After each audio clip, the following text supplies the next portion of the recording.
जय श्री राम। बहुत स्वागत आपका आपके अपने बेहद खास कार्यक्रम में। मैं हूं आपके साथ आपका अपना डॉक्टर राजू श्राम। भाई दूज, यम द्वितीया। क्यों इस तिथि का नाम यम द्वितीया पड़ा और क्यों ये भाई बहन दोनों के लिए बहुत महत्वपूर्ण है, ये जानकारी मैं आपको देना चाहता हूं। लेकिन एक बात बता देता हूं, यदि आप चाहते हैं फ्री में मेरे साथ लाइव जुड़ना, रात को 9 बजे, दोपहर को 12 बजे लाइव आता है। श्री राम कथा, श्रीमद् भागवत कथा, श्री शिव महापुराण कथा आप चाहते हैं मेरे द्वारा कराना, तो अपने क्षेत्र में आप देश विदेश में कहीं भी आयोजन कर सकते हैं। यदि वास्तु विजिट चाहते हैं कि मैं आपके घर करूं या आपके घर में नेगेटिविटी है, पॉजिटिविटी है, सात्विक ऊर्जा है, नकारात्मक ऊर्जा है, उसको चेक करूं, तो भी आप उसके लिए मुझे कॉल कर सकते हैं, मेरा समय प्राप्त कर सकते हैं और अपने घर पर आप बुला सकते हैं। मैं विजिट करता हूं, चीजें चेक कर, ठीक है। तो यम द्वितीया आखिर क्यों ये महत्वपूर्ण है? जैसा यम द्वितीया नाम है, आप सभी लोग जानते हैं, इस कथा को आप सब लोगों ने सुना होगा।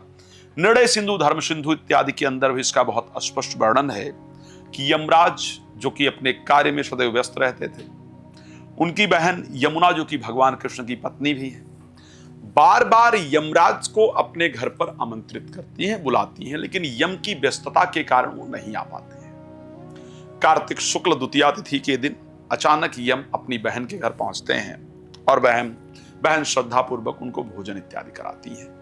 भोजन कराती हैं और भोजन करा करके प्रणाम इत्यादि करती हैं और उनसे प्रार्थना करती हैं कि जो भाई अपनी बहन के घर इस दिन जाए, भोजन इत्यादि करे और बहन को प्रसन्न करे, दक्षिणा इत्यादि दे करके, वस्त्र इत्यादि दे करके, अन्न इत्यादि दे करके, उसके जीवन में कभी उसकी अकाल मृत्यु नहीं हो। लेकिन बहन को क्या फायदा है? ये बड़ा डिफरेंट विषय है। तो मैं ब्रह्मांड पुराण में एक बड़ा स्पष्ट श्लोक आता है। ब्रह्मांड पुराण के अंदर एक श्लोक आता है कि या तु भोजयते नारी भ्रातम युग्मके तिथो, या तु भोज्यते नारी भ्रातम युग्मके तिथो अर्चयेत चापि तांबूलैर न शा वैद्यापन्यात् भ्रातुर्युक्षयो राजन भवेत्र कार्यचित इति।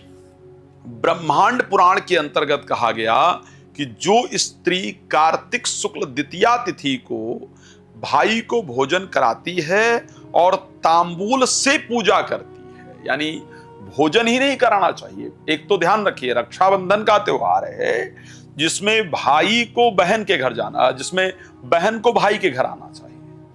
लेकिन जो कार्तिक शुक्ल द्वितीया, यानी जिसको टीका का दिन कहते हैं, यम द्वितीया कहते हैं, इस दिन भाई को बहन के घर जाकर के भोजन करना चाहिए। और जो बहन भाई को भोजन कराने के बाद तांबूल अर्पण करती है, पान जरूर देना चाहिए। ध्यान रखिएगा, ये लिखा है, मैं नहीं कह रहा हूं, ये ब्रह्मांड पुराण के अंतर्गत ये बात वर्णन आया है। और बाकायदा उन्होंने कहा तांबूलैर्न सा, यानी तांबूल के साथ भोजन कराए, पान उसके बाद मीठा पान जरूर प्रदान करे, तांबूल जरूर दे। उस बहन को कभी वैधव्य नहीं होता है, वो बहन कभी वह विधवा नहीं होती है। और हे राजन, कभी भी भाई की आयु का क्षय नहीं होता है।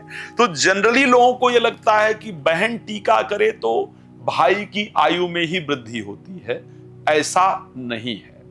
अगर भाई भी जाकर के बहन जो टीका करती है, वो बहन कभी विधवा नहीं होती है, उसका वैवाहिक जीवन सुखमय होता है और भाई की आयु का कभी क्षय नहीं होता है। तो ऐसी परिस्थिति के अंतर्गत इस बार जो यम द्वितीया है वो 23 तारीख को है। आप लोग जानते हैं, जो भाई दूज मनाया जाएगा वो 23 तारीख को मनाया जाएगा। और शास्त्र ने कहा कि जब भाई को सुबह उठ करके क्या करना चाहिए, स्नान इत्यादि प्रॉपर करके यम के लिए अर्घदान करना चाहिए, चित्रगुप्त इत्यादि की पूजा करनी चाहिए।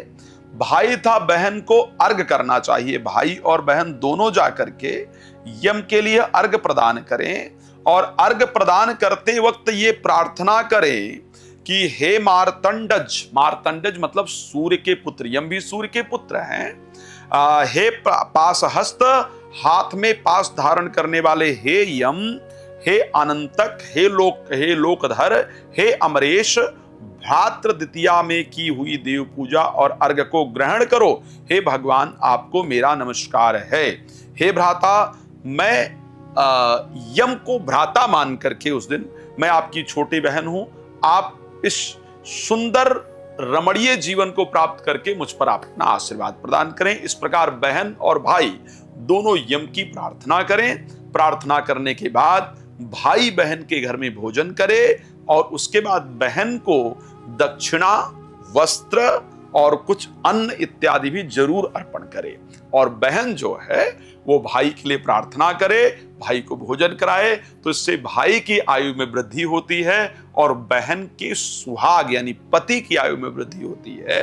बहन सदैव सुखी वैवाहिक जीवन को प्राप्त करती है और प्रसन्न रहती है। भगवान आप सबको प्रसन्न रखें। इसी शुभकामना के साथ जय श्री राम। बहुत धन्यवाद।